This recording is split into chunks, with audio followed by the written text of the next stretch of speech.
اب ہے امام کے ساتھ کن کن چیزوں کی مطابقت کرنی ہے اور کن کی نہیں کرنی، امام کے پیچھے کون سی چیزیں ہیں جو ہمارے پڑھنے والی ہیں اور کون سی ہیں جو نہیں پڑھنی۔ سورۃ الاعراف آیت کریمہ نمبر 204 آپ نے جو سماعت فرمائی، وَإِذَا قُرِئَ الْقُرْآنُ فَاسْتَمِعُوا لَهُ وَأَنصِتُوا لَعَلَّكُمْ تُرْحَمُونَ۔ اللہ رب العزت نے یہ ارشاد فرمایا، اور جب قرآن پڑھا جائے تو اسے کان لگا کر خاموش رہو، کان لگا کر سنو اور خاموش رہو کہ تم پر رحم ہو۔ اب یہاں کان لگا کر سننے کا اور خاموش رہنے کا حکم ہے، دو باتیں ہیں کہ آپ نے خاموش بھی رہنا ہے، کسی قسم کی کوئی بات کوئی کلام نہیں کر رہا۔ شمس الائمہ محمد بن احمد سرخسی المتوفا 483 ہجری رحمۃ اللہ تعالی علیہ، وہ اس آیت کریمہ کے تحت فرماتے ہیں کہ اکثر اہل تفسیر اور ان کا بھی یہی قول ہے اس بات پر کہ یہ خطاب جو فرمایا اللہ تعالیٰ نے کہ جب قرآن پڑھا جائے تو اسے کان لگا کر غور سے سنو اور خاموش رہو، فرمایا اس سے دو چیزیں ذکر کی، نماز، جب امام نماز پڑھا رہا ہو امام کے پیچھے مقتدی کھڑا ہو، یہ مقتدی کو خطاب ہے۔ دوسرا خطبہ جمعہ، کہ جمعہ کا خطبہ جب قرآن پڑھا جائے اس موقع پر بھی خاص خیال کیا جائے کہ جب عربی خطبہ امام پڑھ رہا ہوتا ہے نا، خصوصاً اس موقع پر ایک بچہ شور کر رہا ہے، دوسرا کوئی ساتھی اس بچے کو یہ نہیں کہہ سکتا چپ کر جمعہ ہو رہا ہے خطبہ ہو رہا ہے، یہ بھی منع ہے۔ یہاں تک آیا ہے کہ یہ جو چپ کروانے والا یہ اس شور کرنے والے سے بھی زیادہ مجرم ہے، کیونکہ اس نے بھی شور کر دیا۔ اس چیز کا بھی ہمیں خاص خیال رکھنا ہوتا ہے، ایک ایک پوائنٹ جو ہے وہ محتاط رہنے کا ہوتا ہے، اس طرح ہمیں اپنے ماحول کو سنجیدہ بنانا۔ ملک العلماء، علماء کے بڑے سردار بادشاہ علامہ ابو بکر بن مسعود کاسانی المتوفا 587 ہجری، وہ اس آیت کو ذکر کرنے کے بعد، یہ جو سورۃ الاعراف کی 204 نمبر آیت ہے، وہ فرماتے ہیں کہ اس آیت کریمہ میں غور سے سننے اور چپ رہنے کا حکم ہے، اور قرات سری یعنی آہستہ ہو یا جہری قرات ہو۔ فرماتے ہیں قرات سری ہونے کی صورت میں اگر غور سے سننا ممکن نہیں ہے، ظہر ہے، عصر ہے، اس میں امام آہستہ آواز میں قرات کرتا ہے، کسی کو نہیں پتا قرات کا پتہ، تو فرمایا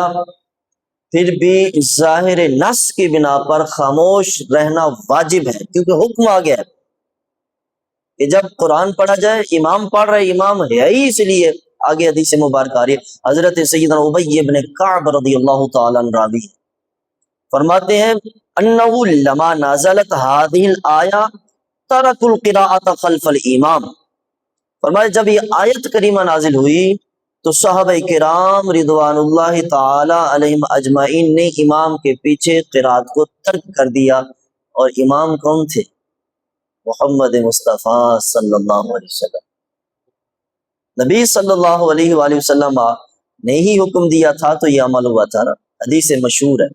نبی صلی اللہ علیہ وسلم نے فرمایا انما جعل الامام لیقتم به فلا تختلفوا علیہ فاذا کبر فکبروا واذا قرأ فانصتوا۔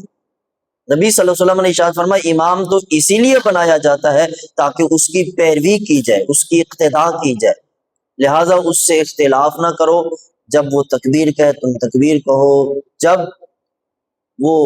قرات کرے تو خاموش رہو۔ اس حدیث پاک میں امام کی قرات کے وقت خاموش رہنے کا واضح طور پر پیغام،